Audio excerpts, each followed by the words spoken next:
buenas noches, estimadas y estimados estudiantes de la Tecnicatura Universitaria en Diseño y Desarrollo de Videojuegos.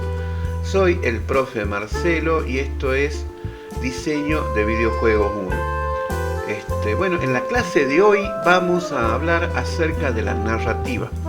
Es un tema que es cada vez más relevante en lo que es el diseño de videojuegos. Bueno, todavía, justo me llamaron, así que me demoré un poquito. Tuve una llamada telefónica recién, por eso me demoré un poquito en entrar. Están saludando acá en el chat, a ver, hola, dice hola a todos, Alejandro, Wilson, bueno, Tonancy, Héctor, Duncan, ¿quién más? Pablo dice mi área, buenísimo, ¿te gusta la narrativa, Pablo? Muy buenas noches. ¿Sos escritor? Qué lindo. ¿Y a qué género? ¿Qué género te gusta más? ¿Qué es lo que más escribís?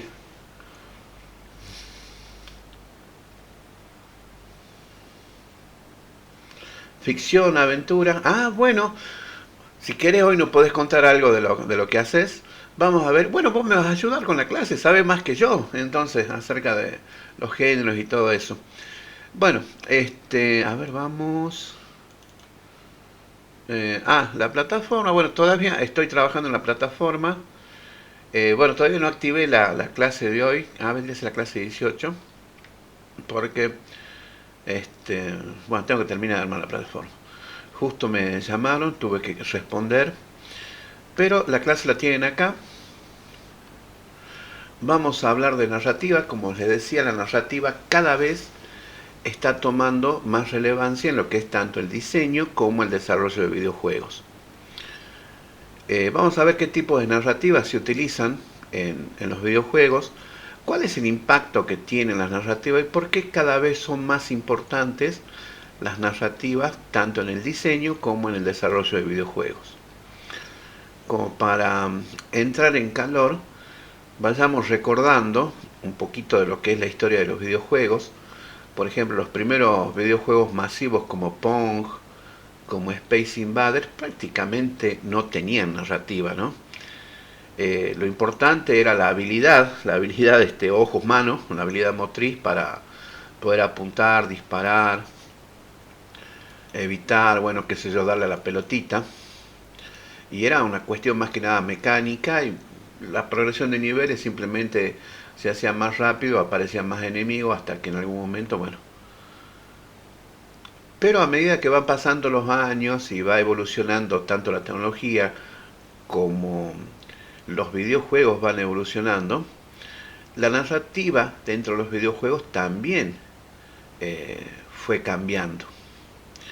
Y hoy en día hay títulos como, bueno, a mí siempre me gusta mencionar Red Dead Redemption porque justamente marcó varios hitos, más de un hito en lo que es el diseño y desarrollo de videojuegos, sobre todo el 2, el The Last of Us, el último de nosotros. Y en estos videojuegos la narrativa tiene un papel más que destacado, ¿sí? Un papel preponderante, diría. Y es necesario seguir, entender la narrativa para poder tener una mejor experiencia de juego, sobre todo. Porque yo creo que cuando uno juega a un videojuego, más que nada busca divertirse, ¿no? Mira todo. Mariel dice que no me puede escuchar. ¿El resto me puede escuchar? Gonzalo dice, bueno, sí. Gonzalo dice, bueno, sí. Sí, profe, todo normal. Y Mariel, a ver, le voy a escribir a Mariel. Sí, Mariel, me parece que es tu computadora.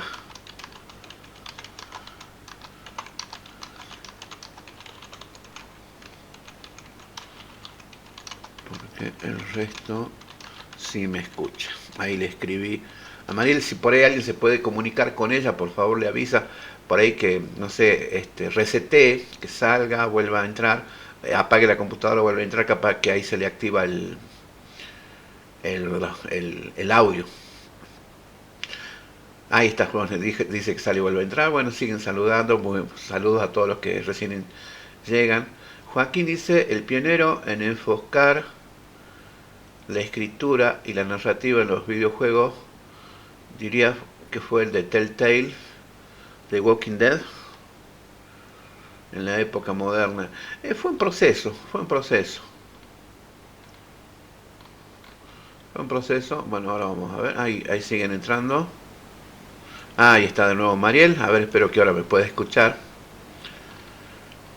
Bueno, a ver, sigamos porque una clase un poquito larga.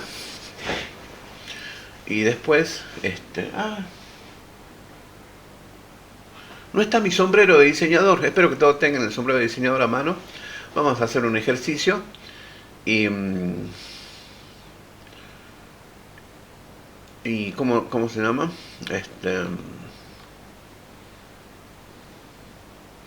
Bueno, ahí Pablo capaz que se anime y nos cuente algo, ya veremos, algo de lo que escribe. Bueno, la narrativa en los videojuegos. La evolución de la narrativa digital. Los videojuegos han trascendido su origen como simples pasatiempos mecánicos, como simples juguetes. En principio se pensaba que eran juguetes para niños nada más. Hoy en día la audiencia de los videojuegos es mucho más amplia que eso. Para convertirse en un medio narrativo poderoso, capaz de rivalizar con el cine y la literatura. Esto va de la mano con lo que por ahí les comentaba, de que actualmente hay un debate a nivel global acerca de considerar los videojuegos el octavo arte, ¿sí? el siguiente, el arte que sigue al cine, digamos, ¿no? Desde el minimalismo de Pong en el 72 hasta las epopeyas interactivas de hoy, y que hay varias, la industria ha demostrado que los juegos no solo entretienen, sino que pueden contar historias profundas y emocionantes. Sin embargo, el lenguaje no es único, su lenguaje no es único, porque en los videojuegos se combina todo para poder contar una historia. Se combinan las mecánicas interactivas, el diseño de mundos y elementos audiovisuales para crear experiencias inmersivas, el engagement que se le dice en inglés. Entonces, para entender esto es clave diferenciar dos puntos, la narrativa y la narratividad. La narrativa y la narratividad. La narrativa viene a ser lo que es la historia en sí misma, el argumento, los personajes, el conflicto, la trama, la historia. La narratividad, por otro lado, se relaciona a cómo se cuenta, cómo contamos esa historia. Obviamente en los videojuegos no se usa mucho el texto para contar la historia, sino que se usan las imágenes, los ambientes, los escenarios, y hay que entender todo el tema de cómo encuadrar una imagen, cómo posicionar los elementos en la imagen, qué tipos de plano vamos a utilizar, etcétera, etcétera, etcétera. Las cinemáticas, ¿cómo se cuenta? A través de las cinemáticas o cutscenes, se le dice en inglés. Lo puse al término en inglés porque por ahí les va a aparecer, y uno dice, no sé si el traductor lo traduce bien a eso o no, pero bueno, estuve leyendo justamente a Shell y a Ralph Koster, y hablaban justamente de los cutscenes, y me acordé que son las cinemáticas. Bueno, ahí está. Cutscenes, o cutscene, no sé cómo se pronuncia. Recuerden, mi inglés no es tan bueno cuando lo pronuncio, cuando lo leo sí leo rápido. Los diálogos, la ambientación, la jugabilidad. Claro, poner un ambiente donde hay donde hay un desierto. Bueno, todos los elementos ayudan a contar la historia. No hagamos corta porque quiero que pasemos a los tipos.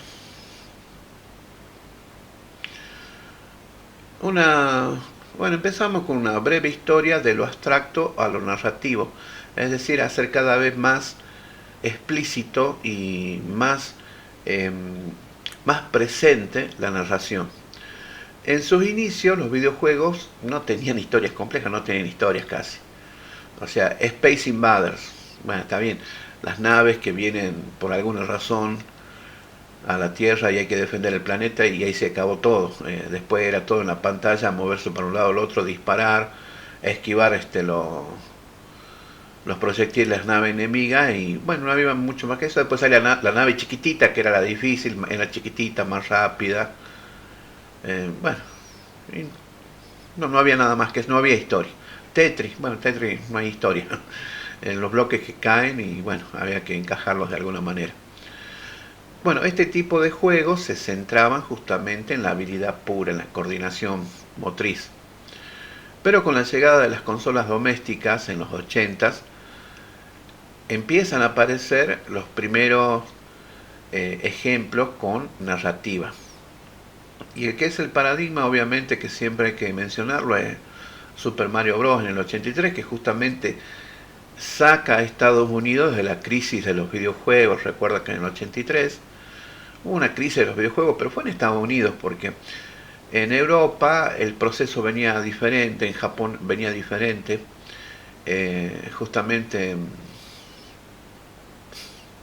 Nintendo, en su plantas de desarrollo de videojuegos, había un sistema de calidad. Entonces ellos, antes de publicar un videojuego, tenía que pasar por un sistema de calidad interno.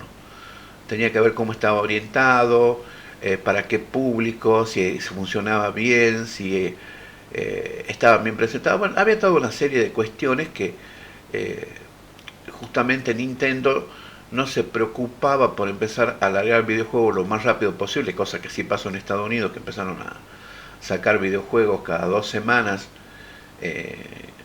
y tenían que ser todos videojuegos de shooter, de naves espaciales o algún puzzle. Ya estaban hechos, ¿no? Había que buscar algo nuevo, algo distinto. Incluso más, no sé si se acuerdan, cuando el gerente de Nintendo de Estados Unidos ve Mario Bros. Dice, pero esto es una porquería, tiene que ser un shooter. Y no había manera de hacerle entender que ese era el videojuego que estaba teniendo muchísimo éxito en Asia y que se esperaba que se replique el éxito en Estados Unidos. Y obviamente se replicó. Y a tal escala que sacó a Estados Unidos de esa crisis de los videojuegos. Bueno, pero hablemos de lo que nos interesa, que es de la narrativa. Justamente un ejemplo paradigmático por todas las amplias consecuencias que tuvo. Dice, aparece un fontanero. Ya hay un personaje que tiene identidad, tiene nombre, Mario. Debe rescatar a una princesa, hay un objetivo bien definido, de un villano. Y hay un conflicto también. Ya tenemos los elementos básicos de una narrativa. Este sencillo esquema sentó las bases de una dialéctica, ¿sí? O sea, de una estructura para hacer diálogos del jugador y el juego, donde las acciones del usuario hacen avanzar la trama, porque el usuario tiene que rescatar a la princesa, tiene que hacer que su avatar en el mundo del juego rescate a la princesa. Entonces todos los obstáculos y todas las cosas que debe hacer tienen un significado que va más allá de superar el obstáculo en sí mismo. Va cambiando la cuestión.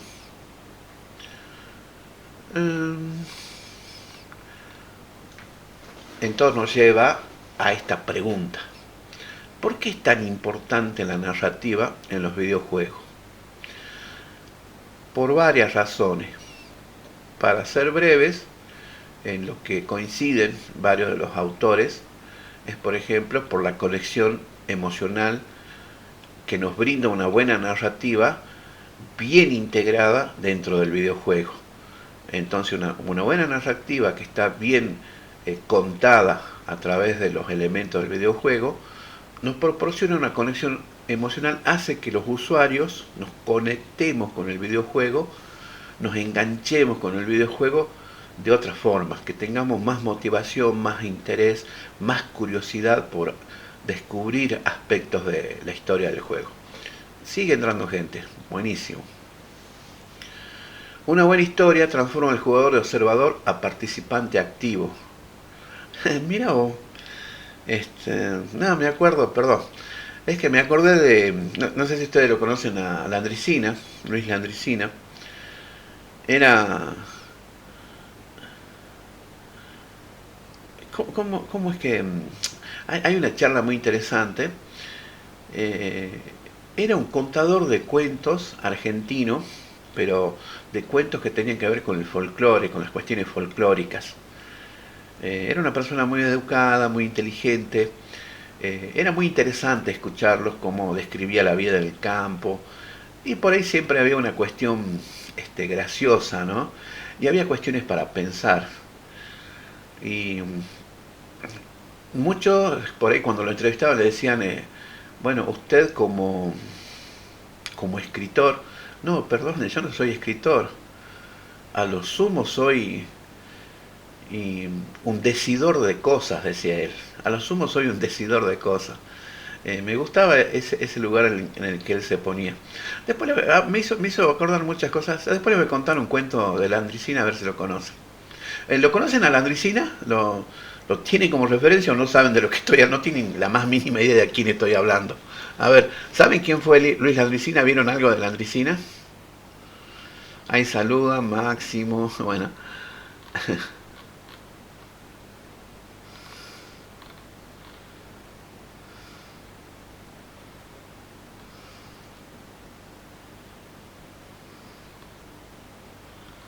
Duncan dice que se estuvo fijando en la cuestión de la asistencia. Ah, no pude actualizarlo, ya lo voy a actualizar.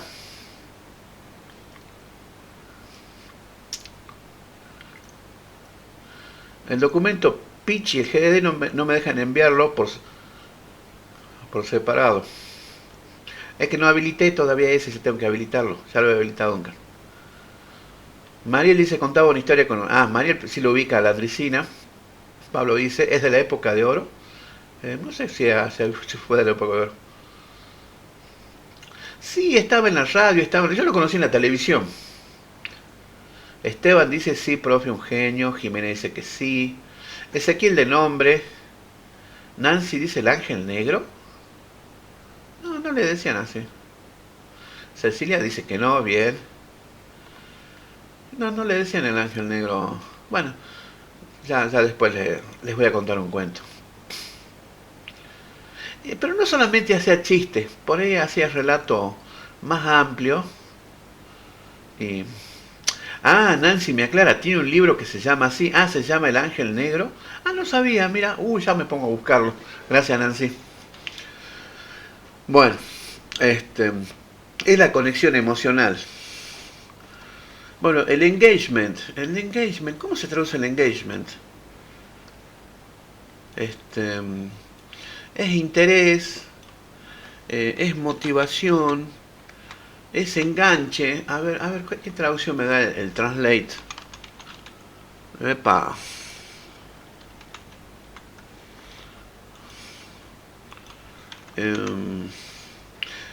No es compromiso. Sí, también engage es compromiso, pero no es otra cosa. A ver.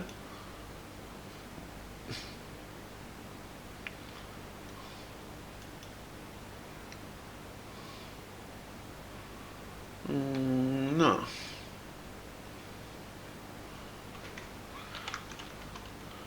En este caso se refiere a otra cosa. El engagement. Como un pacto, como una palabra dada. Sí, no, en un interés. El engagement es como que es un...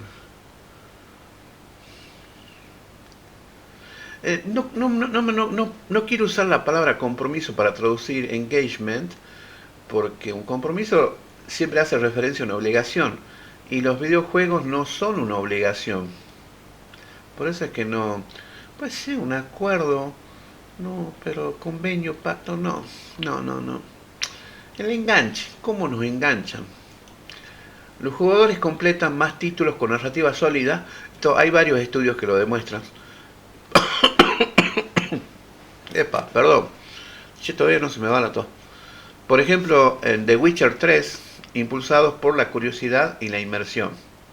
Y bueno, y así hay un montón de ejemplos, ¿no? Maxi dice, un prócer, la Landricina. Sí, enganche es lo mejor, ¿no? Sí, porque sí, uno puede poner engagement en el traductor, compromiso está bien, pero no es. Y no es un convenio, no es un pacto. Cuéntenos un cuento contando cuentos, dice Gonzalo. Bueno, hay alguien, un francés que se llamaba François Vallée, que justamente hablaba mucho de los cuentos. Este vino y se radicó en Perú, o estuvo mucho tiempo en Perú. Pasó brevemente por Argentina. Es un trabajo muy interesante. También les voy a contar un cuento de François Vallée. Claro, el gancho, bien. El otro conocido es Cuentos de Mentiroso. ¿Es otro libro, Nancy? Enganche sería. Retenimiento, ahí está, retención. Sí, Y me gusta, retención puede ser. Bruno dice, a lo criollo sería el anzuelo que engancha al jugador. Muy bien, Bruno. Enganche, sí, sí es enganche, ¿no? Engagement más de enganche. Porque capta al jugador, exactamente. Todos los juegos pueden tener narrativa y bueno, vimos ejemplos de juegos que no tenían narrativa, ¿no? Eh, y esa es una decisión que hay que tomar. Hoy en día los videojuegos tienen narrativa, la mayoría tienen narrativa. Bueno, otra es la madurez del medio, porque justamente el público actual ahora busca experiencias complejas que combinen justamente todo esto, diversión y profundidad temática. Ya no es solamente la habilidad motriz lo que busca demostrar la habilidad motriz, sino que hay jugadores de todo tipo. Tenemos exploradores, tenemos keepers, tenemos socializadores, y entonces por ahí si la narrativa del juego brinda para cada tipo de jugador algo, fíjense que es mucho más interesante. Claro, por eso habla de la madurez del medio. El público actual ya busca otras cosas en los videojuegos y hay videojuegos que seguramente le van a ofrecer lo que busca. Y llegamos a un punto donde hablamos justamente de los elementos claves en la narración de los videojuegos.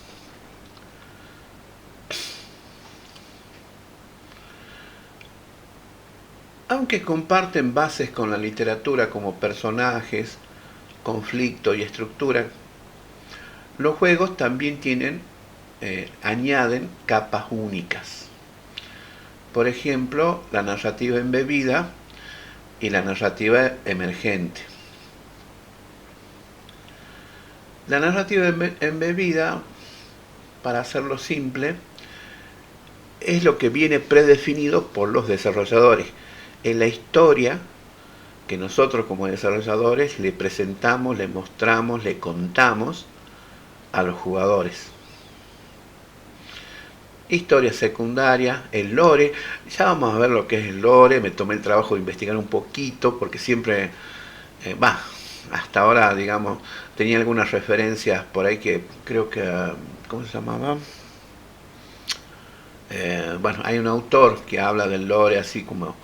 Y bueno, ahí me estuve tomando el trabajo de investigar un poquito y ya más adelante lo veo. Diseño de niveles, todo eso hace la narrativa embebida. Por ejemplo, Dark Souls, su mundo cuenta una tragedia a través de objetos y ambientación. Bueno, no es el único, ¿no? Bioshock, los audios dispersos revelan la caída de Rapture, claro, una historia que tiene que ir armando el jugador. Entonces, por un lado tenemos esto que es la narrativa embebida y por otro lado la narrativa emergente. Esta narrativa emergente aparece justamente por la interacción del jugador, por las decisiones que toma el jugador, los logros, los fallos que tiene, cuando decide ir por un lado en lugar de otro, y bueno, esa es la narrativa emergente, que es lo que hace la experiencia única de cada jugador.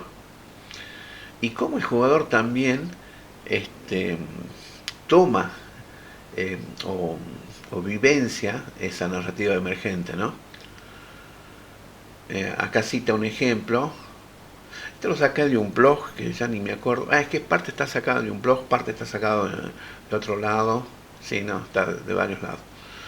Dice, en The Elder Scrolls 5, Skyrim, cada partida genera anécdotas únicas. Por ejemplo, un dragón atacó justo cuando escapaba de una prisión. Y claro, y eso lo cuenta luego el jugador, bueno, a todos los demás, porque los juegos van a tener eso, ¿no? Acá hay algo que ciertos especialistas en narrativa y también diseñadores, sobre todo de videojuegos, hablan y recalcan una y otra vez. Dicen, cuidado con la disonancia ludonarrativa. ¡Fua! ¿Cómo suena, no? ¿Qué es la disonancia ludonarrativa? Bueno, disonancia, que algo no suena bien. Ludo, juego y narrativa, narración. O sea, cuidado con lo que no concuerda, con lo que no encaja bien en la narrativa del juego. Bueno, esto pasa cuando la jugabilidad, el gameplay, contradice la historia o lo que estamos contando. Por ejemplo, tenemos una cinemática, pasamos de nivel y resulta que, no sé, el héroe consiguió algún objeto, una espada, una coraza, un casco, algo, un escudo, que en la cinemática muestra que el escudo lo protege de todo tipo de daño y que con ese escudo no nada lo da, que lo hace invencible prácticamente. Entonces uno pasa el nivel con el escudo contento y empieza a poner el escudo adelante para que nada lo dañe, y resulta que sí, el escudo es fuerte, pero recibe los daños, y después de 4, 5, 10 golpes ya el escudo no es tan fuerte y te terminan liquidando a tu avatar en el mundo del juego. Es decir, una cinemática que muestra a un jugador que parecería que es invencible por haber conseguido algo, pero sin embargo cuando empieza a jugar el nivel lo matan fácil. Y este tipo de cosas es lo que rompe el engagement, es lo que quiebra la inmersión, y este tipo de cosas debe evitarse. Esto lo citan mucho los diseñadores, Adams, Koster, Fullerton, hablan mucho de la disonancia ludonarrativa. Por supuesto que hay más ejemplos que este que les acabo de nombrar.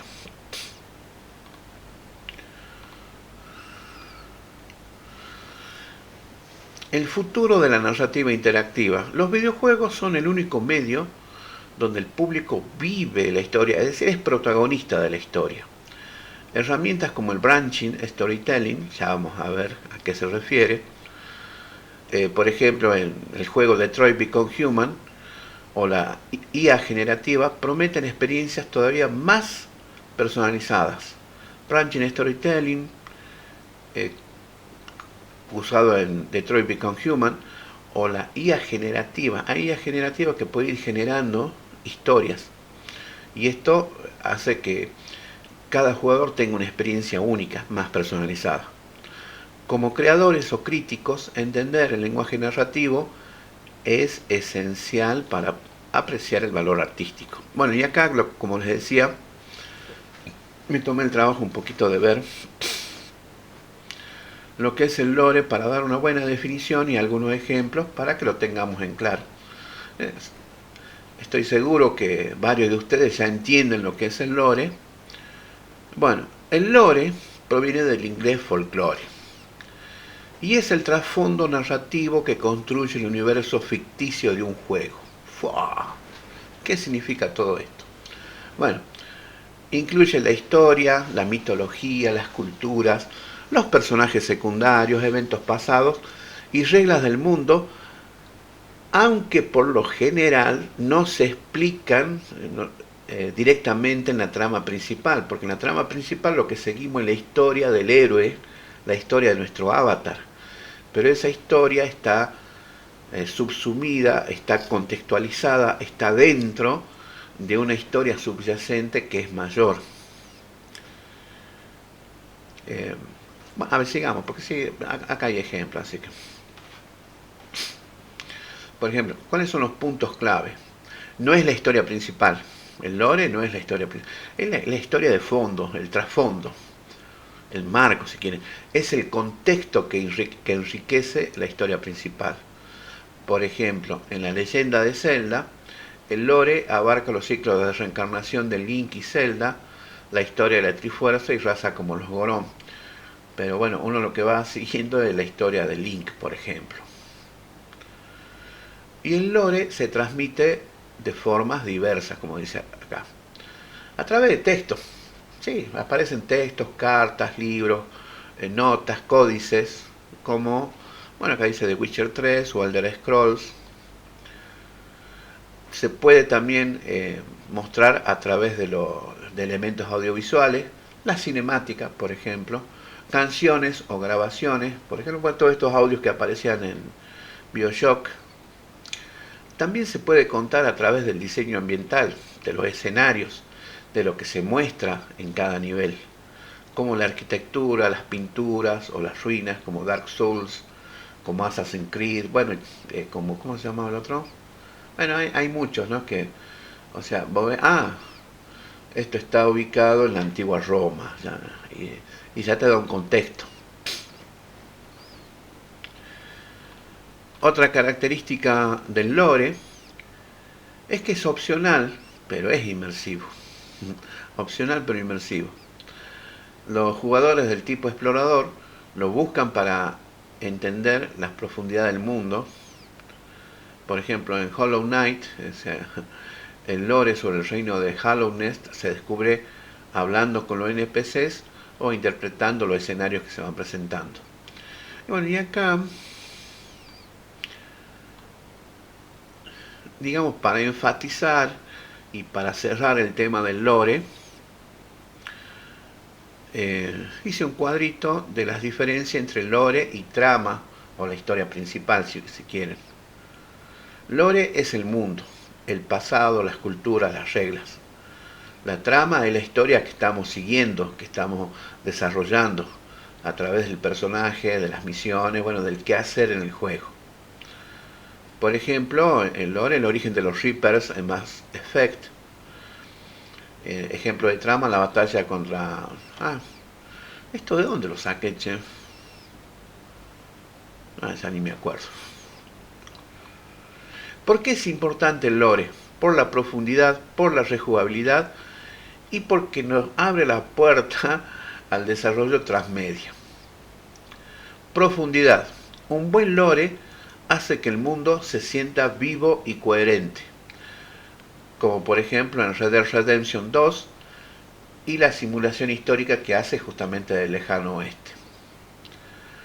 Rejugabilidad. A pesar de que vos ya pasaste un nivel, ya pasaste por ahí, volvés a hacer ese nivel, volvés a jugar esa parte del juego, porque algo te atrajo, algo te gusta y querés saber más por ahí. Invita a descubrir secretos. Por ejemplo, en el juego Bloodborne hay conexiones Lovecraftianas. Bueno, Lovecraft fue un escritor de terror que escribió, bueno, mucha historia y influye a muchos escritores, incluso hoy actualmente. Por eso siempre van a ver que hay referencia a Lovecraft o esto, referencias Lovecraftianas. Y bueno, transmedia, como les decía, porque abre la posibilidad de poder publicar en otros medios. Por ejemplo, muchas sagas expanden el lore en cómics, libros o series. Por ejemplo, League of Legends con Arcane, bueno, pero hay muchos videojuegos que después salió la película, salieron libros, bueno, eso, el transmedia. Entonces que no es solamente videojuegos, sino que videojuego, película, libro, cómics y no sé qué más puede haber por ahí. A ver, ya que estamos, y ya que me tomé el trabajo de investigar acerca del lore, a ver, denme algunos ejemplos de lore que ustedes hayan encontrado en los videojuegos que han jugado. A ver, quiero escuchar algunos ejemplos de lore. Pablo dice, publicidad de un juego para Android cualquiera. Claro, bueno, cuando la disonancia ludonarrativa, por ejemplo. Que dice, tema en Candy Crush.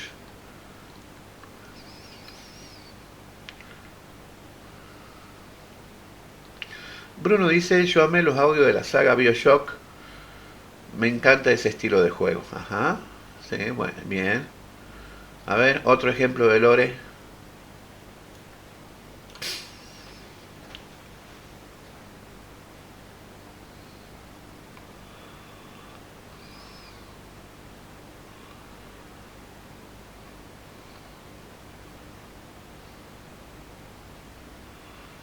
Luca dice, pero contame cuál es el ejemplo. A ver, contame más, no solamente me nombren los juegos, cuéntenme cómo encuentran, cómo viven el lore en los videojuegos. A ver, Ezequiel dice, lore de Dark Souls, por ejemplo, comienza contando cómo era el mundo antes que existieran los humanos, bien. Eso a través de una cinemática.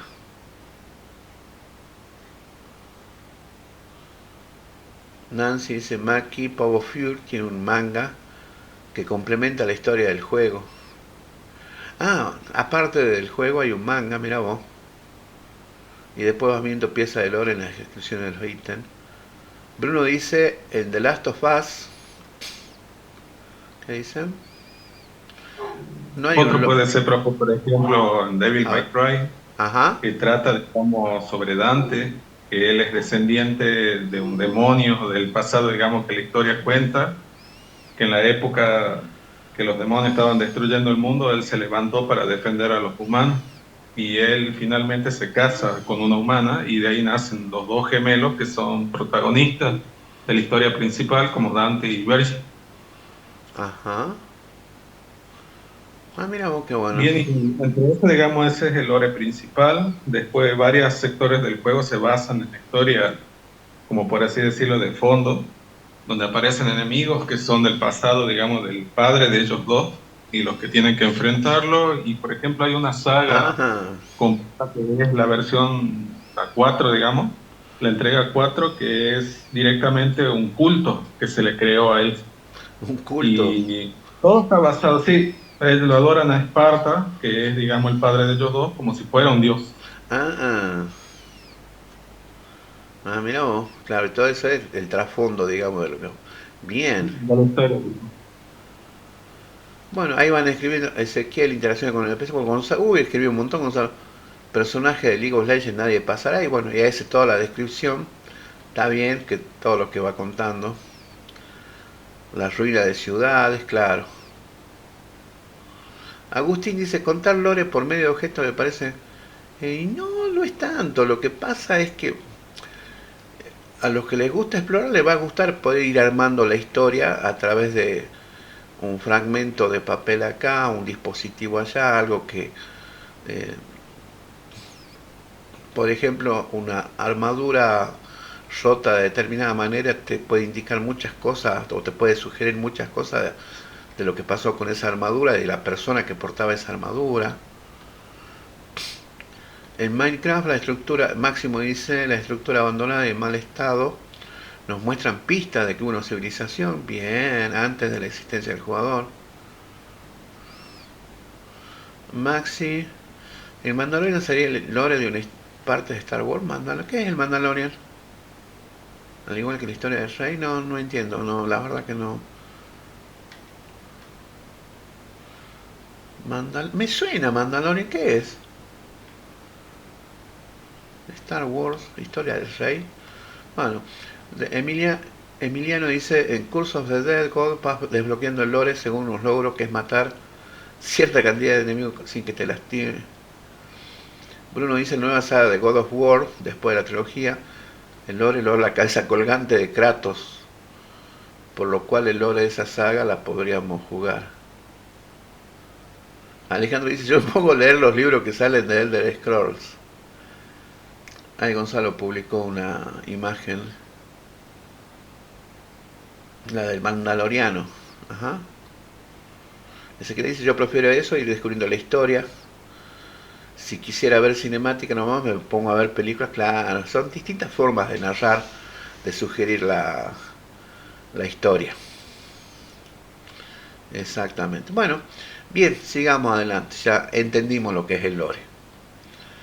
Elementos y estructura de la narrativa en los videojuegos. O sea, empezamos con cuáles son los elementos básicos de toda narrativa, de toda historia. Todo relato, ya sea literario, cinematográfico o interactivo, se construye sobre 5 pilares fundamentales: el narrador, los personajes, el espacio, el tiempo y la acción. ¿Sí? Cuando contamos una historia, hay que tener en cuenta estos 5 pilares.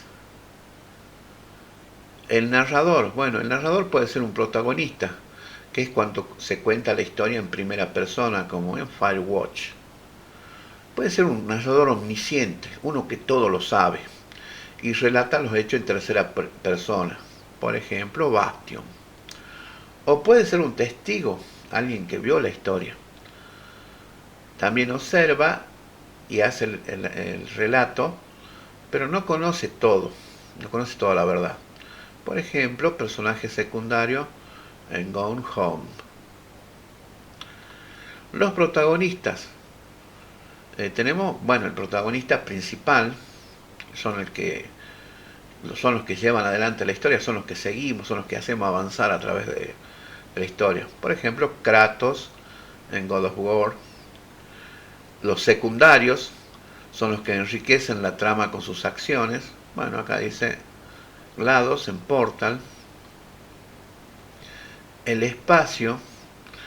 Los escenarios no son solo decoración, también nos cuentan parte de la historia, a través de transmitir emociones y lore. Por ejemplo, la ciudad distópica de Half-Life 2. El tiempo. El tiempo lineal o no lineal. Bueno, generalmente. Esto también es un efecto que apareció en la literatura. Me acuerdo cuando leí el Ulises de James Joyce, no entendía nada. Y después cuando me doy cuenta, era porque hacía como saltos. Claro, uno está acostumbrado, digamos, a la linealidad, ¿sí? Que vas de un punto a otro, pues ya vamos a tener más acerca de eso. Y resulta que el Ulises de James Joyce es algo totalmente distinto. Por ahí si lo pueden leer, es interesante. Bueno, lo lineal, como The Last of Us y muchos más, o no lineal, como saltos temporales, Deadloop, y bueno, hay muchos que hacen saltos temporales, ¿no?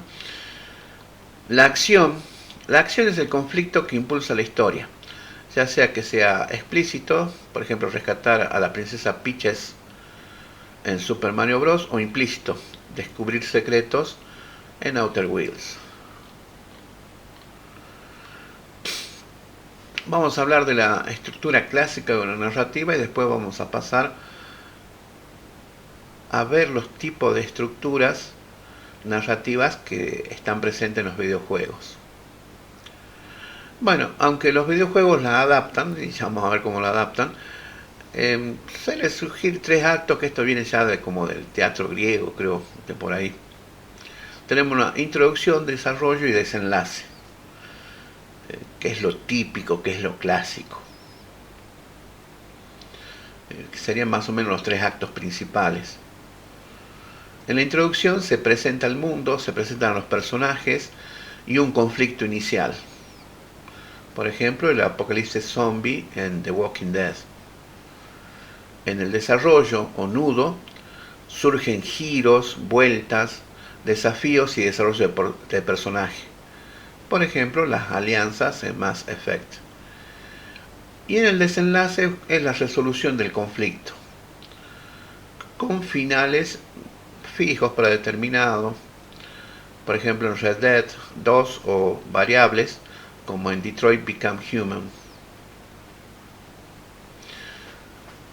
Bueno, esa es la estructura clásica. Bueno, es como el viaje del héroe, que es también una estructura que es muy utilizada. Y fíjense que el viaje del héroe también tiene esto, nada más que explicado quizás con más detalle. Y claro, como veíamos acá que hay que el tiempo puede ser lineal o no lineal, las narrativas también pueden ser no lineales. En las narrativas lineales, bueno, se sigue una línea recta, como el String of Pearls, el collar de perlas, que ya vamos a ver de qué se trata. Lo que pasa es que los videojuegos transforman esta estructura gracias a la interactividad. Y hay enfoques, por ejemplo, se puede usar una narrativa lineal sin ramificaciones, o sea, se sigue un único camino en la narrativa. Por ejemplo, en Uncharted, el jugador avanza por una historia única que no permite irse por las ramas, o sea, que no permite ir por otros lados. Pero en cambio, las narrativas no lineales, que son cada vez más utilizadas, proponen escenarios más interesantes.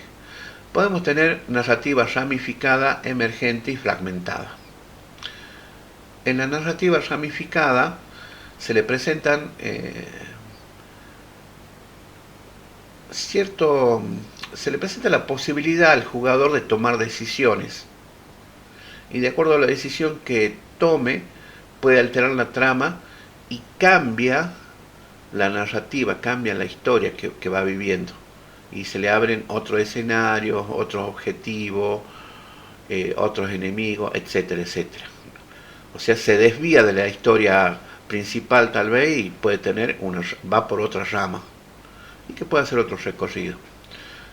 Decisiones del jugador alteran la trama. The Witcher 3, una narrativa emergente que surge de lo que hace el jugador dentro del juego. Por ejemplo, historias únicas en RimWorld, o una narrativa fragmentada. El orden lo decide el jugador. Por ejemplo, en Elden Ring, con el lore disperso. Y bueno, hay otros que también tienen un lore por regiones, por zona, ¿no? El punto clave es que un juego no se trata solamente de contar una historia, sino de vivirla, experimentarla, de ser el protagonista de la historia. La interactividad redefine qué significa ser espectador o protagonista.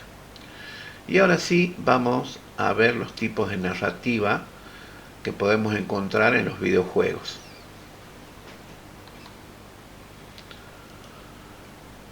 Por ejemplo, la narrativa lineal tradicional, que quizá lo que todos estamos acostumbrados o mayormente es lo que más entendemos. Por ahí cuando se nos presentan otros tipos de narrativas no lo entendemos. Por ejemplo, me acuerdo que leyendo a Borges, y el primer cuento que leí de Borges fue Ruinas Circulares. Y justamente Ruinas Circulares trata el concepto de recursividad, y que es un concepto que se utiliza en programación y que es muy interesante, no es algo muy abstracto. Bueno, pero sigamos acá con la narrativa lineal tradicional. La narrativa lineal es la estructura más básica en los videojuegos. Es una secuencia fija de eventos que el jugador experimenta sin alterar el rumbo de la historia. Bueno, y acá tenemos un diagrama de lo que nos muestra cómo es la narrativa lineal. Empieza con este cuadrado, siempre el cuadrado es el inicio. Y después pasamos al punto A, al punto B, al punto C. Y no podemos pasar del A, por ejemplo, al C.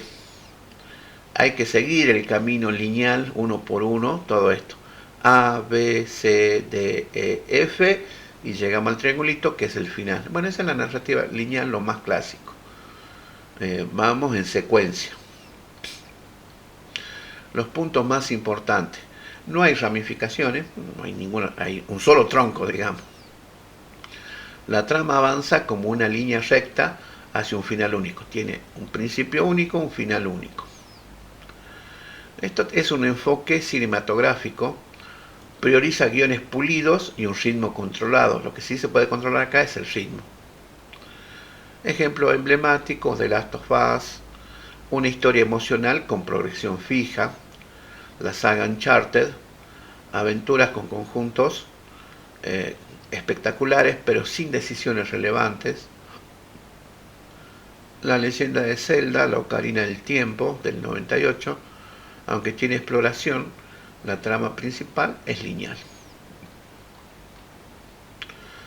Ventajas. Permite narrativas más densas y dirigidas, ¿sí? Contar una historia densa, digamos. Ideal para historias emocionales o épicas, donde el control del pacing, del ritmo, es crucial. Hay una variante a esta narrativa lineal, que es el collar de perlas, el string of pearls, ¿cómo se pronuncia? Bueno, el collar de perlas. Esta es exclusiva de los videojuegos. Esta variante intercala ciertos momentos de libertad limitada dentro de una estructura lineal. ¿Cómo funciona? Las perlas son los segmentos lineales, o sea, las cutscenes o las cinemáticas, que son los niveles narrativos. Y los hilos son pequeñas ediciones, por ejemplo, diálogos o rutas alternativas de misiones. pero sin impacto real en la trama principal. Es decir, acá en lugar de tener un solo hilo conductor del punto A al punto B, capaz que podríamos tener 2 o 3 hilos conductores, pero todos van del punto A al punto B. La única diferencia es que acá en el punto A el jugador puede decidir ir por el primero, el segundo o el tercer camino, pero elija el camino que elija, va a llegar al punto B. Por eso hay como una libertad restringida. Por eso se habla de un collar de perlas, porque por ejemplo un collar de perlas pasaban varios hilos. Una cosa así era, una cuestión de escritores. Ejemplos: Call of Duty, la saga, hay nodos lineales de acción intensa con breves opciones tácticas. Por ejemplo, flanquear enemigos. King Quest V, puzzles con múltiples soluciones, pero la historia siempre converge. Claro, converge al mismo punto. Bueno, el punto clave: el collar de perlas simula agencia. Bueno, esta es la traducción. Uno de los conceptos de agencia es la posibilidad de decidir. Si no es que sea una agencia de viaje. Si ustedes buscan en el diccionario, y es que no hay una palabra para eso. Bueno, es agencia, sí hay, es agencia. Por eso la dejé ahí. Sí, a mí también me suena un poco raro, ¿no? Pero no sé cómo le suena a ustedes. El collar de perlas simula agencia sin sacrificar la visión del autor, que lo lleva linealmente del principio al final. ¿Sí? Y simula como que el jugador puede decidir, en este punto yo decido. Sí, pero decidir por qué camino ir, pero sí o sí vas del punto A al punto B y así sucesivamente, no es que vas para otro lado. Es un equilibrio entre interactividad y narrativa controlada. O sea, a ver, a mí me costó entender esto de agencia y tuve que dejarlo. O sea, agencia significa eso, tener la posibilidad de decidir. ¿Ustedes lo entienden así, agencia?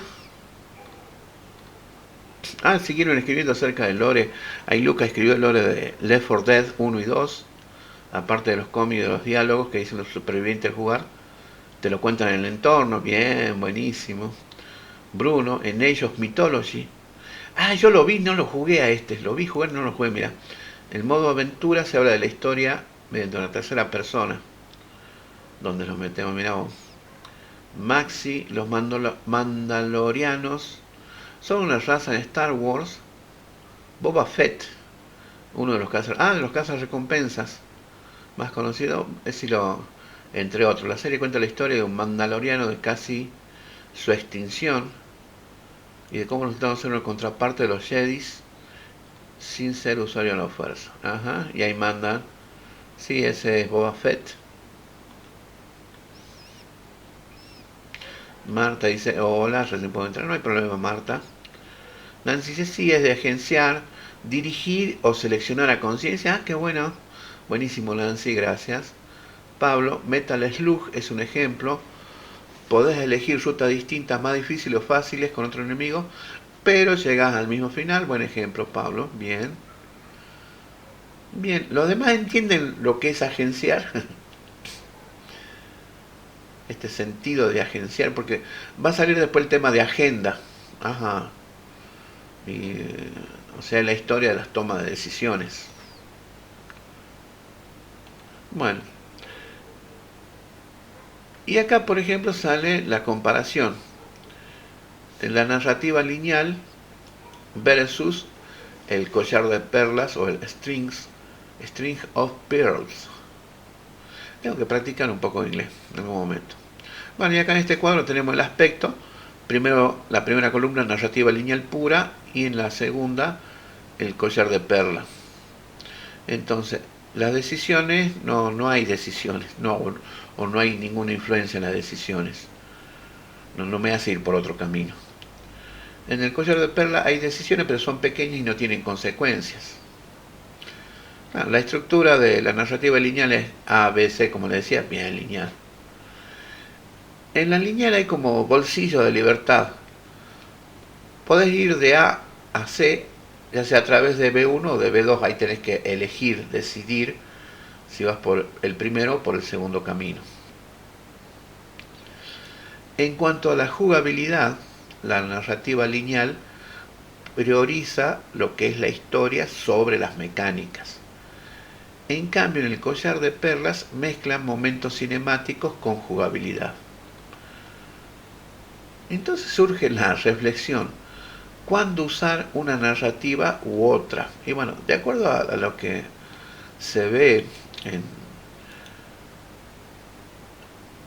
en el desarrollo de videojuegos, en cómo se han hecho varios videojuegos, cientos de videojuegos, miles de videojuegos, se puede observar que la narrativa lineal pura es ideal para historias cortas o intensas, como por ejemplo What Remains de Edith Finch, y el collar de perlas funciona muy bien en juegos AAA que buscan un equilibrio entre espectáculo y enganche, retención.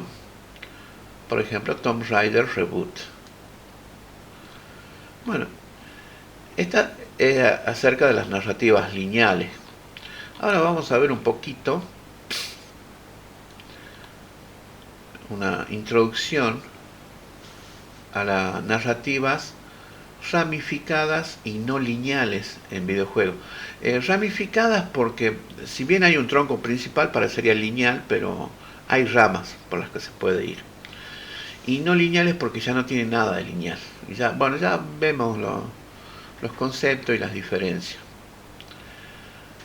La narrativa ramificada o branching, porque viene del inglés branch, que es ramas, permite que las decisiones del jugador alteren el curso de la historia, creando múltiples caminos y múltiples finales.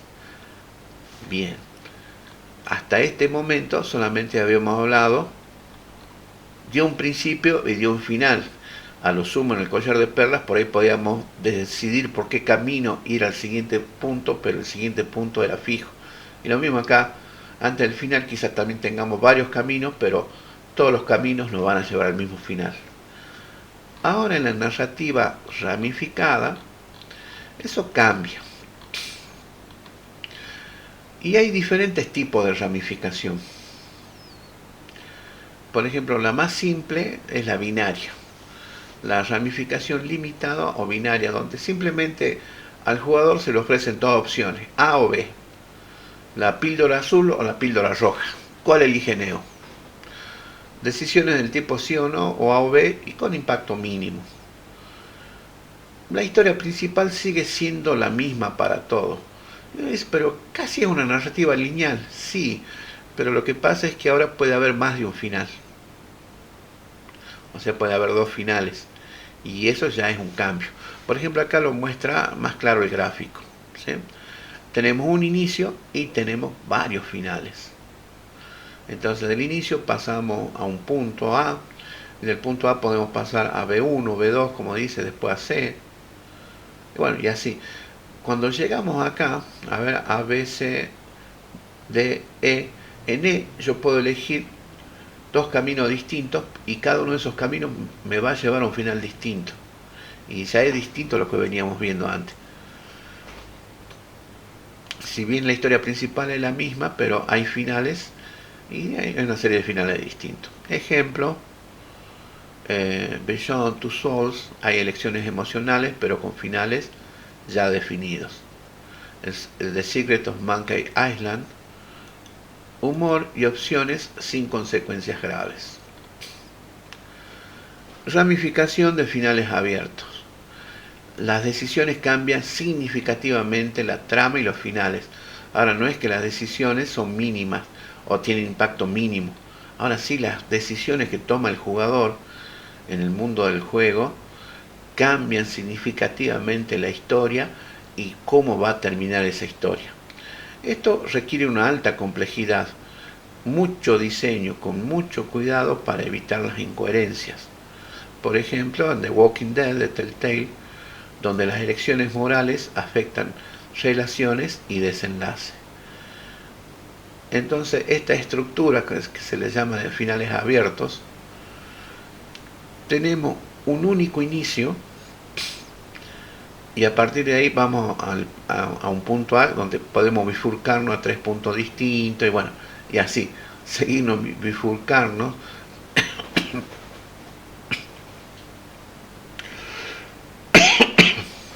Disculpen. Y podemos llegar a muchos finales distintos. Y todo va a ir dependiendo de las decisiones que va tomando el jugador, y aquel jugador realmente va haciendo su propia historia dentro del juego. Y esto hace que por ahí los jugadores tengan esta necesidad de saber, y si acá hubiese elegido ir por el segundo camino en lugar del primero, claro, en el primero puede haber llegado a estos dos finales, y por el segundo camino puede haber llegado a estos otros finales. Y le va a dar ganas de explorar más decisiones y todo eso, ¿no? Acá surge una, que es la narrativa en embudo, o funneling, la van a encontrar, que es donde tenemos varias ramas iniciales, pero que convergen en puntos clave. Hay un balance también entre la libertad y el control narrativo. Es muy parecido al collar de perlas. Por ejemplo, The Witcher 2, un acto entero cambia según una decisión temprana. Far Cry 2, que tiene misiones secundarias que no alteran el destino final. Ahora podemos ver que tenemos, son embudos que se van haciendo. Y en definitiva tenemos un inicio y un solo final. Y acá en el medio, sí, hay múltiples caminos. No son dos, son varios. Y sí, uno puede vivir distintas historias. Pero en definitiva es un embudo, porque siempre terminas en el mismo punto. Aunque las historias pueden ser distintas, ¿sí? El recorrido va a ser distinto. Y acá aparece lo de los caminos críticos, que esto ya se pone más interesante. Tenemos una historia principal que es lineal, pero con misiones secundarias que enriquecen al mundo. El jugador elige cuánto explorar fuera del camino central. O sea, hay dos elecciones que hace el jugador. Por ejemplo, partiendo del punto inicial, llega a este punto A y puede elegir seguir directamente a C, o ir a B1 y a B2. O puede elegir ir a B1 y volver, no hacer B2, y de ahí pasar a C. Lo mismo acá, elige hasta dónde ir. En cada rama elige hasta dónde ir. No es necesario que la complete al final, pero y siempre vuelve a la rama principal y hasta que llega al único final. Ejemplo de Witcher 3, la casa de Geralt es fija, pero los aliados varían. En GTA V, misiones opcionales dan más profundidad a los personajes. Bien, y ahora con esto pasamos a lo que es la narrativa no lineal. Estas son estructuras donde el orden cronológico se rompe, donde podemos tener flashback o flash forward. Como lo que vimos en el Eternauta. ¿Vieron la serie El Eternauta?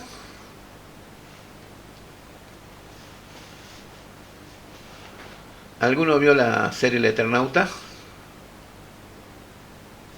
A ver, acá dicen, están respondiendo en el chat.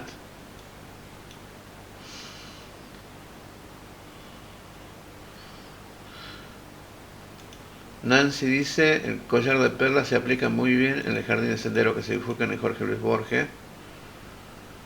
Y no, creo que ese es de finales múltiples, más bien. Si bien sí se trata de llegar al camino, pero tiene también los senderos a otro. Todavía no, dice, yo no. ¿No la vieron? Facundo sí la vio. El libro sirve, pero justo para lo que quiero citar no sirve, porque lo que... no, sí sirve. Bueno, si leíste el cómic, sí. Lo que pasa es que cambian las referencias, pero sí. Leo dice, la estamos guardando para la vaca de invierno. Bien. Bueno, el personaje Darín, claro, en sí, bueno, cuando hacen la serie, obviamente, el director hace una interpretación de lo que es el cómic. O sea, cambia algunas cosas, actualiza. Por empezar, la historia transcurre, digamos, en el momento actual. Eh, claro, cuando Westergel y López escribieron bueno, uno escribió, el otro dibujó. El cómic fue en el 57 y el momento actual era el 57, eh, con las características, con la vida de esos años, con el lore de esos años. Por ejemplo, vivían en casas, ahora viven en departamentos. Eh, Otra cosa, acá hacen referencia a que Juan Salvo, que el personaje principal lo hace Darín, es un veterano de Malvinas. Bueno, en el 57 obviamente no había ocurrido lo de Malvinas, no tenían ni idea. Entonces por eso sabe usar las armas, y tiene una serie como de recuerdos, como que eran de la guerra y que le dolía la cabeza y que pasaban cosas. Pero después se da cuenta que esas visiones, esos flashbacks, no eran de la guerra, no eran del pasado. Cuando, bueno, no quiero hacer spoiler, pero se da cuenta que eran cosas del futuro. Bueno, hasta ahí nomás, digamos. Esa era la cosa.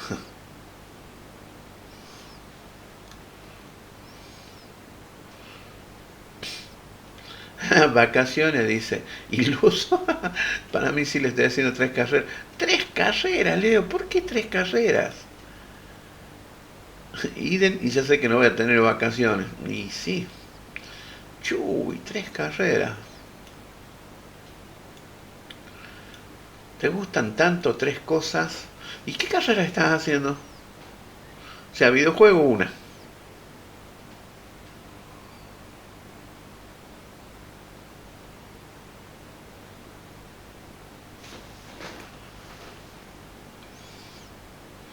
¿Por qué está tan activo este bicho? Uy, algo está pasando. Bueno, vamos a seguir con la clase.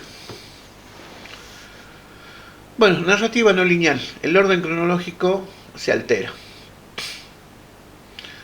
O la historia se experimenta en forma fragmentada. Por ejemplo, tipos principales tenemos multinivel, como los MMO, o sea, Massive Multiplayers Online, los juegos masivos multijugador en línea, y los juegos de rol, donde encontramos bloques narrativos independientes por regiones o personajes. Entonces el jugador va construyendo el lore mediante exploración. Ejemplo, el World of Warcraft, donde encontramos historias por zonas sin conexión obligatoria. Tenemos también el League of Legends, el lore disperso en cinemáticas y relatos cortos. Y el otro modelo que se usa, así con narrativa no lineal, es el modelo Amusement Park o parque de atracciones, ¿sí? Donde hay una libertad total para que el jugador decida qué misiones quiere jugar y en qué orden las quiere hacer. No hay una secuencia predefinida.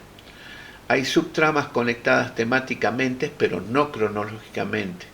No es necesario que haga A, B y C. Puede hacer B, después A, después...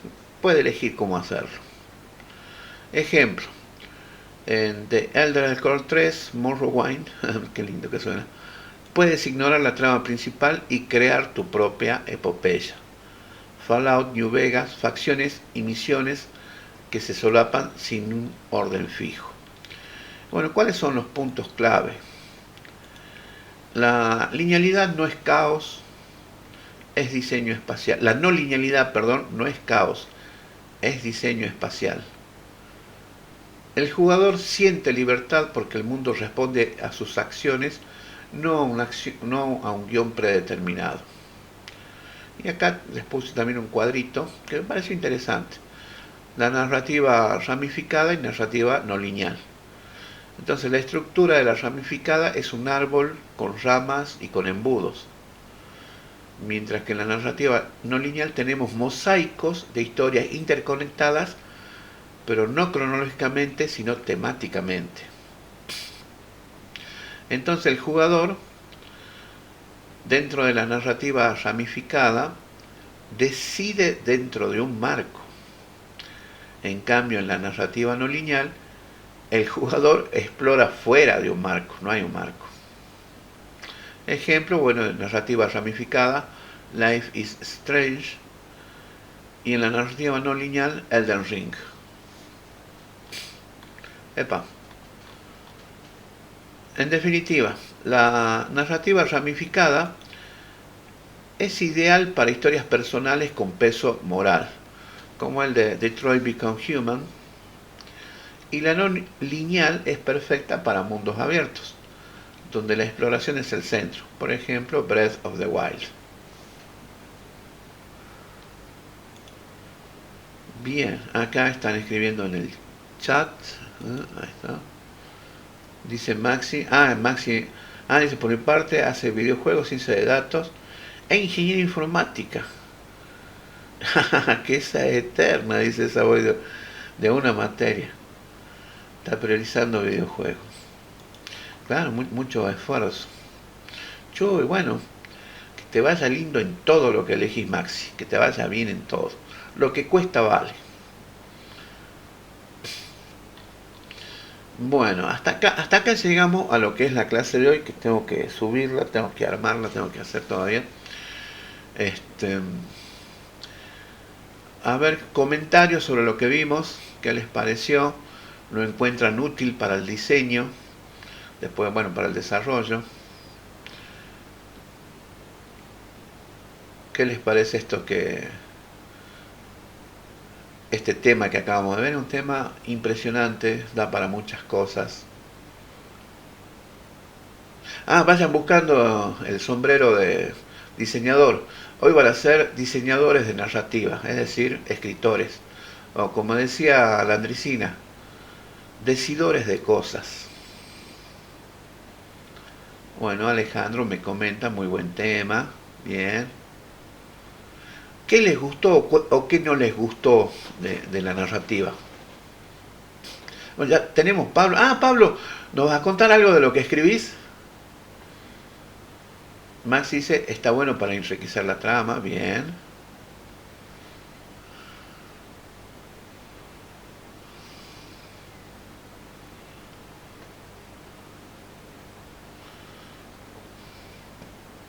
Facundo dice, sí hay libros con historias ramificadas, también sí es cierto, salieron libros.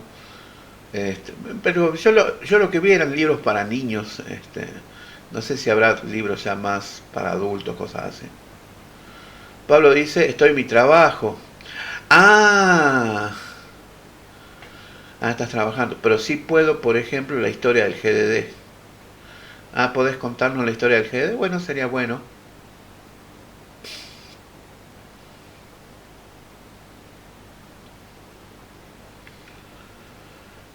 Díaz. Viviana dice, yo quería escuchar más de la disonancia. Hay un montón. Busca en Google, busca en YouTube, vas a encontrar muchos ejemplos. Y si buscas disonancia ludonarrativa en videojuegos, vas a encontrar mucho. Luca dice, me gustó mucho esto y lo que me gustó en esta clase es que se puede hacer no solo una historia lineal, sino varias ramas. A ver, acá vamos. Uy, ¿qué pasa? ¿Ves? Esto. No, bueno, esto no.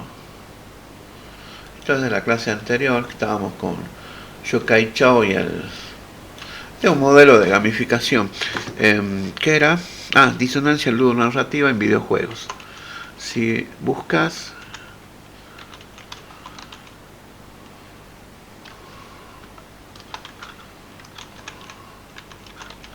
vas a encontrar muchos ejemplos. Bueno, hay que ver justamente 7 juegos en los que el gameplay contradecía la cinemática.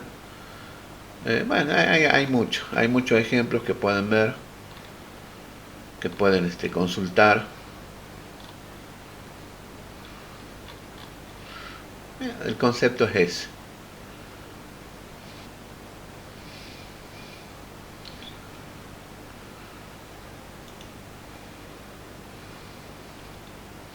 Maxi dice, es increíble el montón de formas que puede haber para contar la historia de un videojuego. Claro, pero depende siempre también la forma de contarla. A veces los objetos que vamos encontrando a medida que avanzamos en el mundo del videojuego nos van contando parte de la historia. Eh,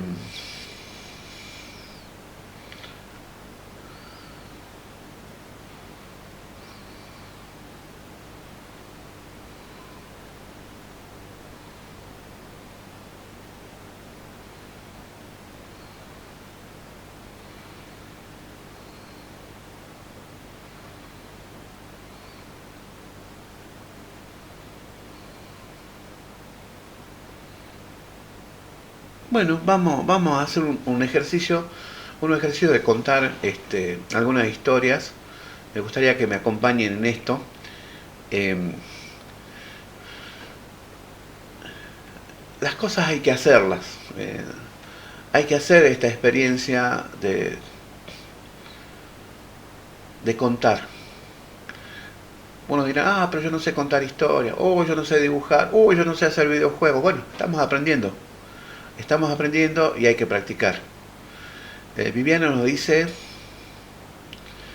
es que el otro día me topé con un video sobre el Dark Souls y en lo que se analizaba en la música de uno de los voces decía que la música que tenía que ser más épica en realidad difería mucho de lo que se esperaba y que aún así la música solo contaba su propia historia.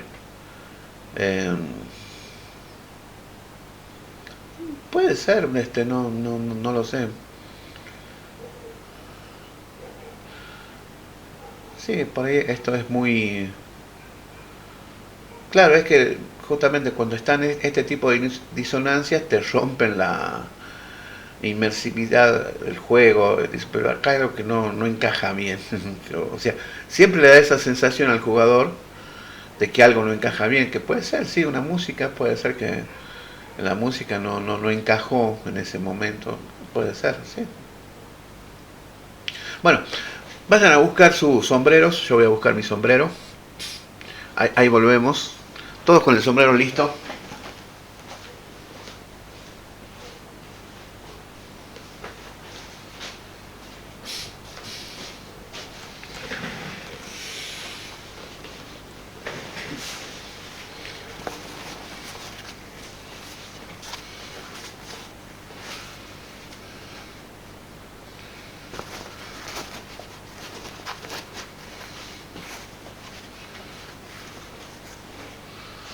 A ver, vamos a dejar de compartir.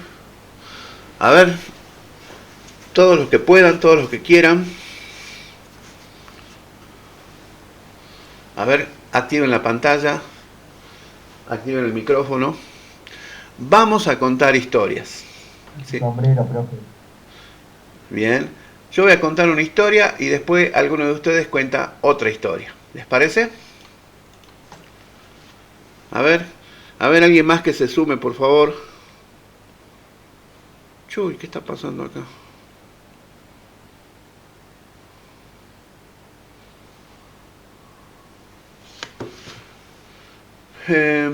Cualquier tipo de historia, Pablo. Cualquier tipo de historia. Bueno, a ver, activen las cámaras. Vamos, vamos.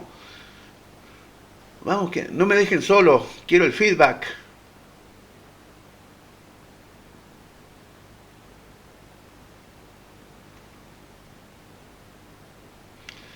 Ahí está, ahí se está uniendo Viviana. Bien, gracias Viviana.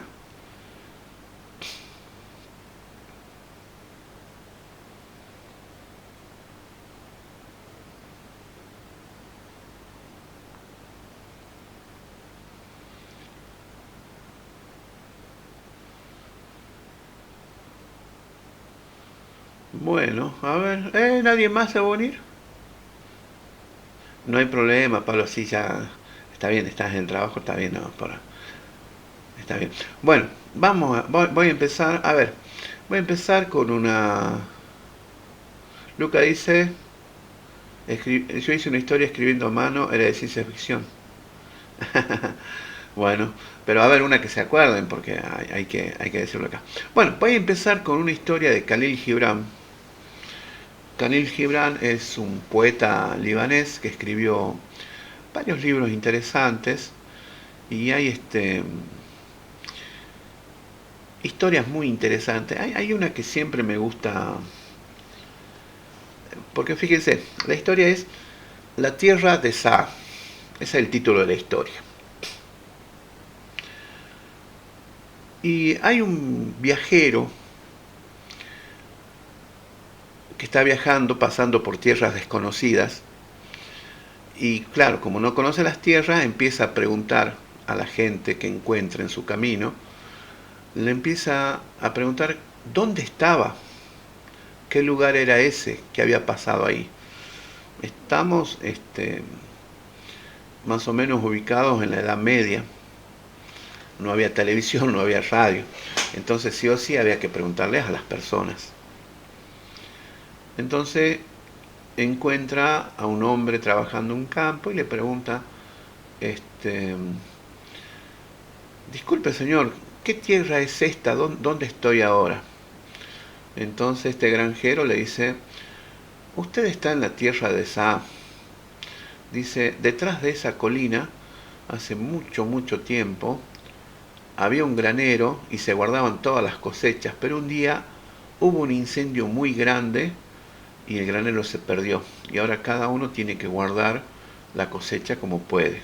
Ah, muchas gracias, le dice, muchas gracias, señor. Sigue avanzando el viajero por su camino, encuentra a otras personas y les pregunta, ¿qué es esta tierra donde estoy? ¿Qué sucedió acá? Y entonces las personas le dicen, bueno, esta es la tierra de Sa, les dice.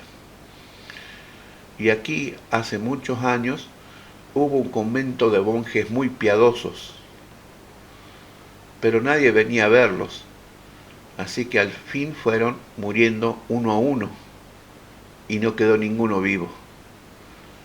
Y del convento solo quedan unas ruinas que están allá lejos en el final del camino.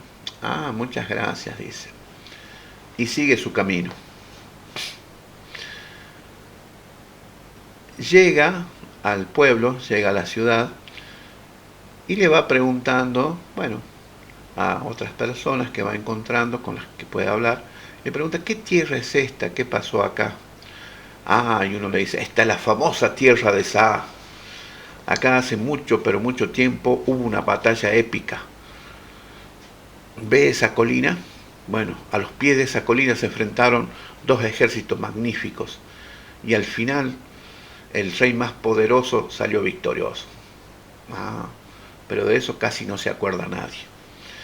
Y así, a medida que iba avanzando, cada persona con la que se encontraba le contaba algo distinto. Dice. Y al final, casi saliendo del pueblo, encuentra a una persona muy, muy anciana y que tenía ganas de hablar. Entonces él se acerca y le pregunta, hola, buen hombre, le dice, ¿qué tierra es esta? ¿Qué ocurrió acá? Y el anciano lo mira y le dice, esta es la tierra de Sa. Y acá ocurrieron muchas cosas. Hace mucho tiempo había un granero del otro lado de la colina, un granero muy grande y todos guardábamos los granos ahí. Pero un día se incendió y ya no podemos guardar los granos en ese granero porque ya no existe. Luego, hace un tiempo, por aquel camino, había un convento de monjes muy piadosos, pero que fueron muriendo uno a uno y ya no queda nadie en ese convento, porque todos los monjes desaparecieron y el convento es ruinas. Y también hace muchos años, a los pies de la colina, hubo una batalla entre dos grandes ejércitos. Esta es la tierra de Sa. Pasaron muchas cosas y seguramente seguirán pasando muchas otras. Bueno, ese es el relato de la tierra de Sa. ¿Qué tipo de relato es?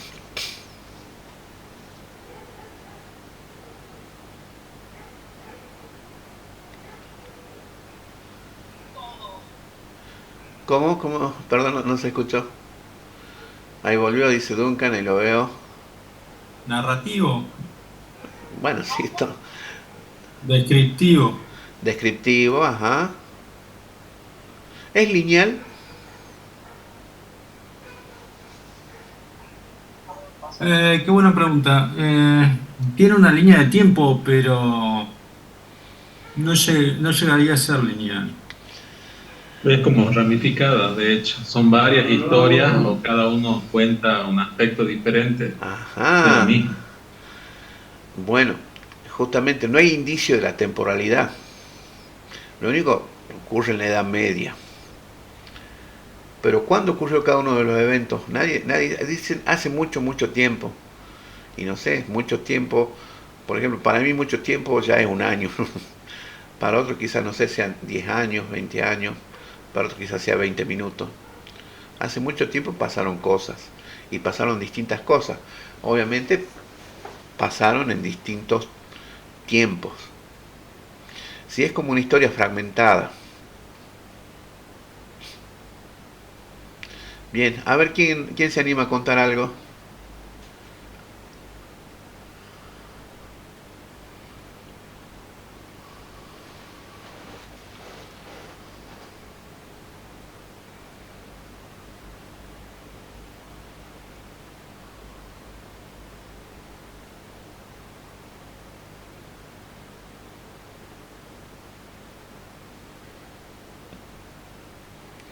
A ver, alguien que se anime a contar algo.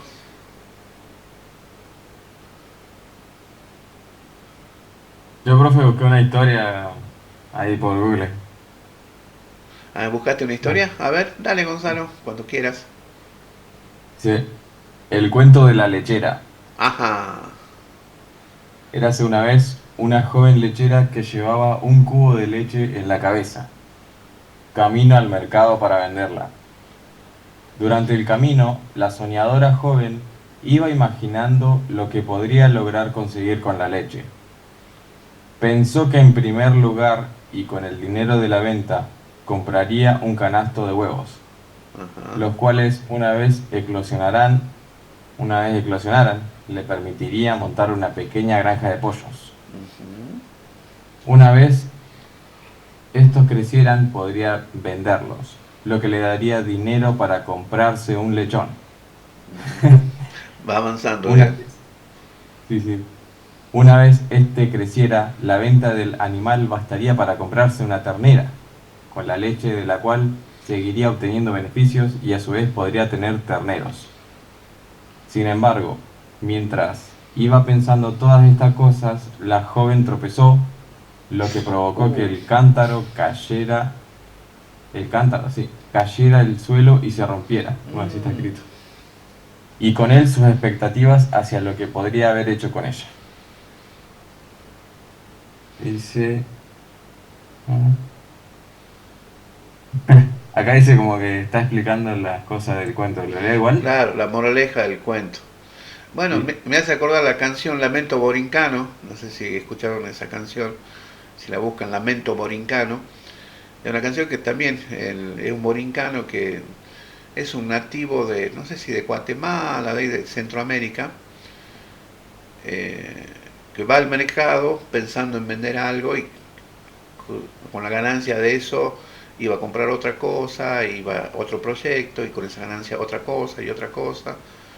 Y a medida que va pasando, bueno, se resbala, se le caen las cosas y todos sus sueños se deshacen. Y se vuelve con el lamento. Bueno, es una canción que fue muy popular.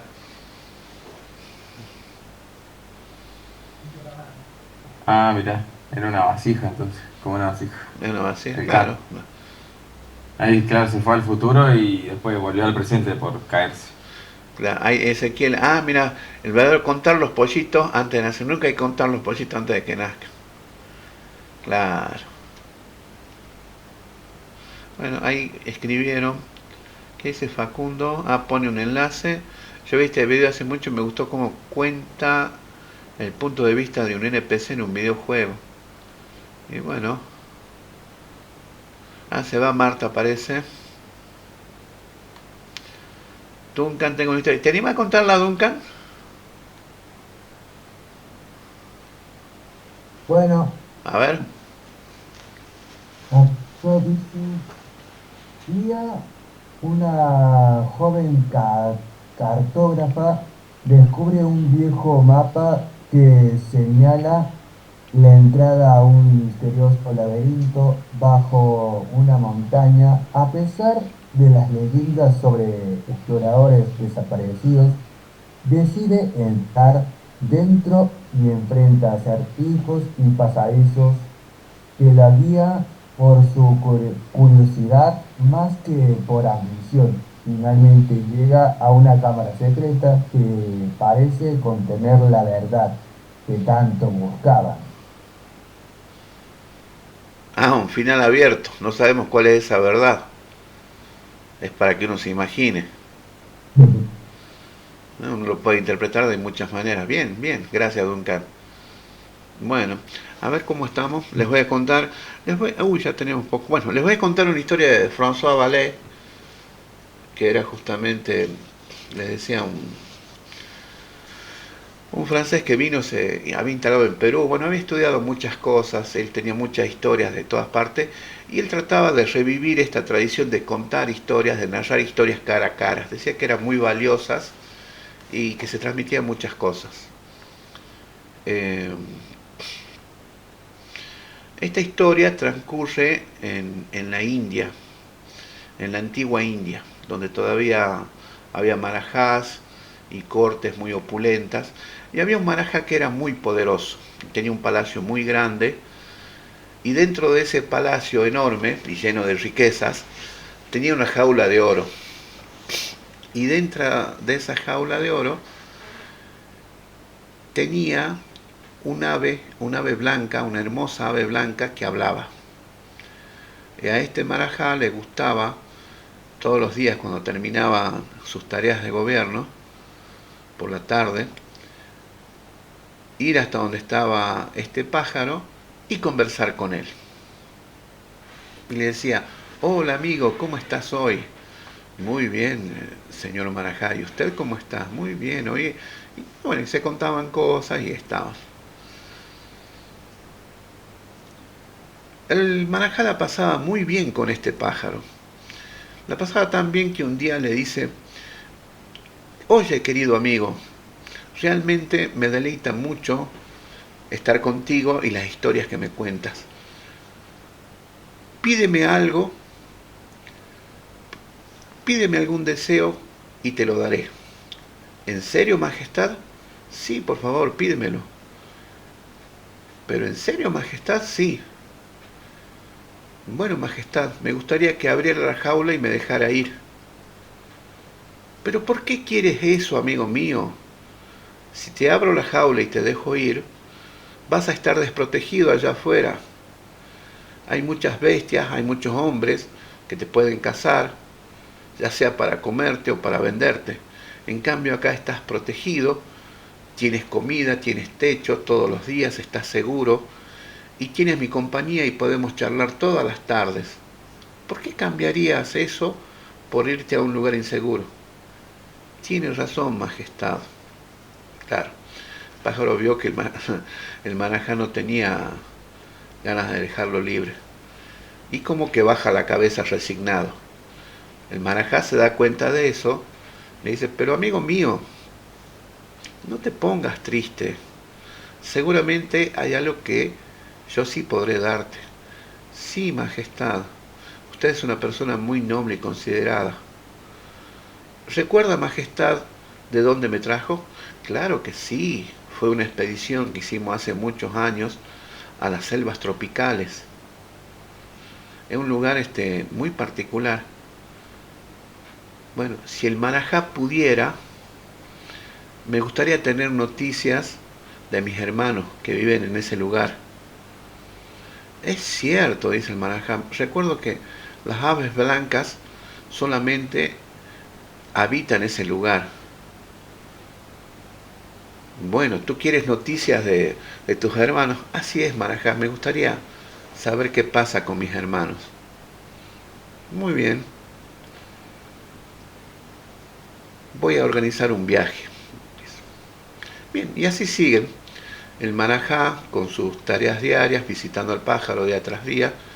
Y un día le dice, una tarde llega el marajá y le dice a su pájaro blanco: estimado amigo, mañana saldré de viaje, me ausentaré por un tiempo, iré a la selva donde te encontré y buscaré a tus hermanos para traerte noticias de ellos. Qué buena noticia, mi señor, estoy muy contento por eso. Esperaré con muchas ansias su regreso. Bueno, y así fue. Al otro día, el marajá salió temprano con una comitiva y fue por la selva y fue hasta donde había encontrado a su pájaro amigo hace algunos años. Y encontró un montón de aves blancas que estaban haciendo ruido. Cuando el marajá llega, bueno, se presenta, se adelanta y se presenta, dice: estimadas aves, y se hace un silencio en toda la jungla.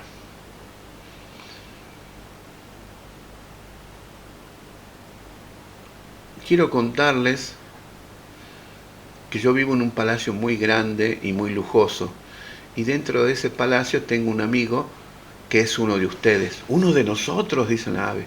Sí, es un ave blanca como ustedes y que habla. ¿Y está con usted? Sí. ¿Y está con usted por su propia voluntad? Sí, así es. A él le gusta estar conmigo y a mí me gusta estar con él. ¿Y él puede andar por todos lados?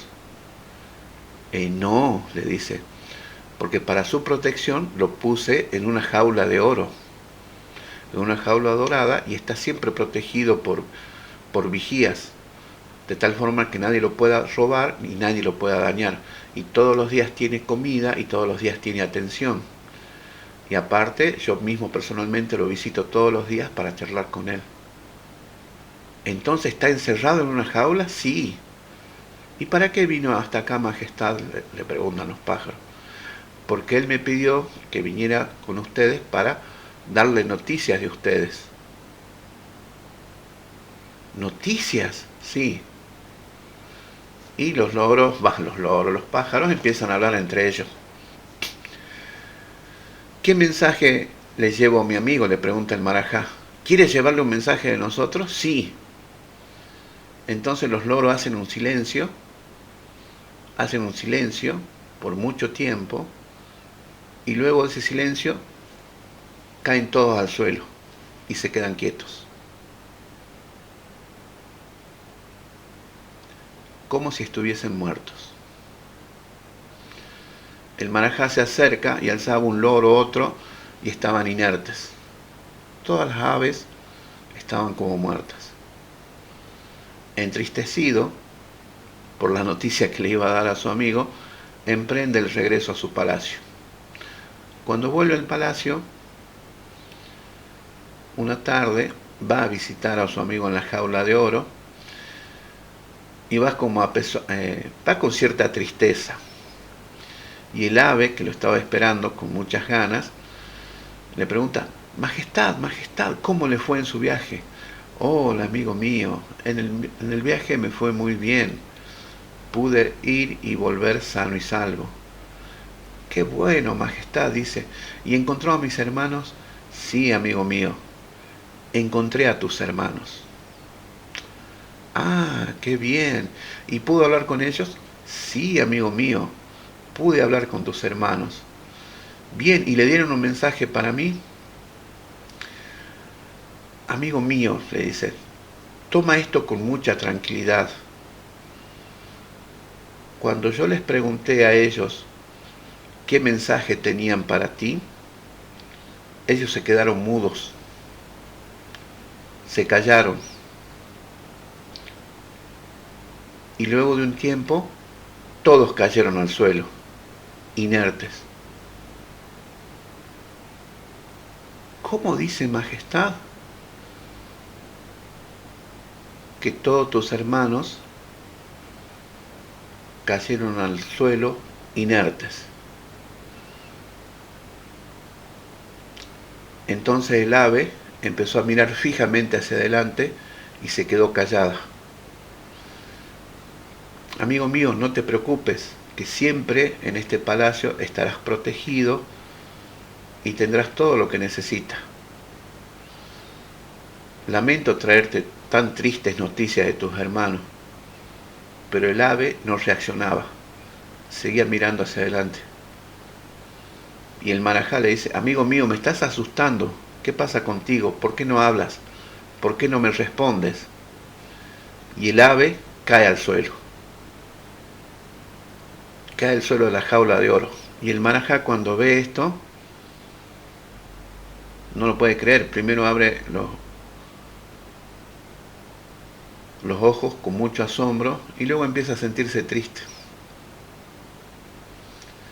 Y luego, lentamente, empieza a llorar. Realmente, amigo mío, te quería mucho.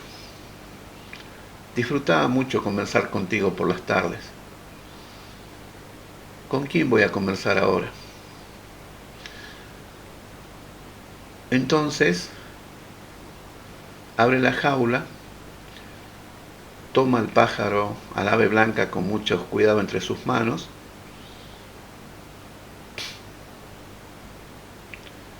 y lo pone en la ventana. Y seguía sintiéndose triste porque había perdido a su amigo y decía, bueno, ahora te unirás con tus hermanos y podrán estar juntos. Y se aleja de la ventana. Voy a hacer que te den un entierro digno, le dice. Y siempre iré a visitarte. En ese momento, el ave empieza a aletear y se ubica en los techos más allá de la ventana. Y el marajá, entre que estaba llorando y al ver que su amigo había aleteado y se había posado en una cúpula, sale a la ventana y le dice, amigo mío, no te has muerto. ¡Qué buena noticia! Sí, majestad, no estoy muerto. Gracias por traerme el mensaje de mis hermanos. ¿El mensaje? ¿Qué mensaje? El mensaje que me dio. Gracias a eso, ahora soy libre. Mis hermanos le transmitieron a usted un mensaje para que yo pueda liberarme. Ay, amigo mío, te vas a ir, pero ¿y los peligros? Y bueno, los peligros son parte de la libertad también.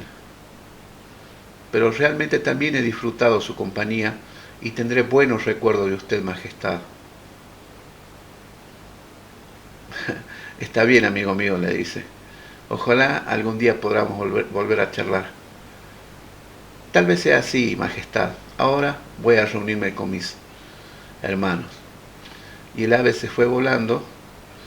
Y bueno, y el marajá quedó contento porque no había muerto su amigo. Bueno. Bueno, estoy viendo que les gustó. Bueno, re triste. Linda historia, sí. Bueno, esta es una de las historias que contaba François Vallée. A mí me gustó cuando la escuché. Tiene otras historias muy, muy lindas. Porque parece como que es una trama que justamente esto es lo que tiene que tener la historia. Que parece que te llevan por un camino y en algún momento hay un giro. ¿Cuál era el mensaje que le dieron los hermanos del ave al marajá? Le dieron un mensaje que el marajá no entendió. Que sea libre. ¿Cómo? Sea libre. Claro. Hacete el muerto, dice Viviana, muy bien. Exacto. Hacete el muerto. Y haciéndose el muerto, pudo obtener su libertad. Bueno, y esto deja una moraleja. Máximo, finge tu muerte y tendrás tu libertad. Que la libertad no es algo que se pide, es algo que se gana. Bueno, aplicándolo a los videojuegos, hacer videojuegos no es algo que se pide, es algo que se aprende, es algo que se gana. Así que, estimados, estimadas, están en el camino de hacer videojuegos y es algo que hay que aprender, es algo que hay que ganar. Así que espero que lo hagan con toda la libertad posible. Bueno, eso es todo por hoy. Muy buenas noches y, como dice Charlie, felices sueños. Nos vemos la semana que viene. Chau, chau. Muchas gracias, profe. Excelente todo. Buen fin de. Buen fin de. Hasta luego, profe. Hasta luego. Chau, chau. Chao.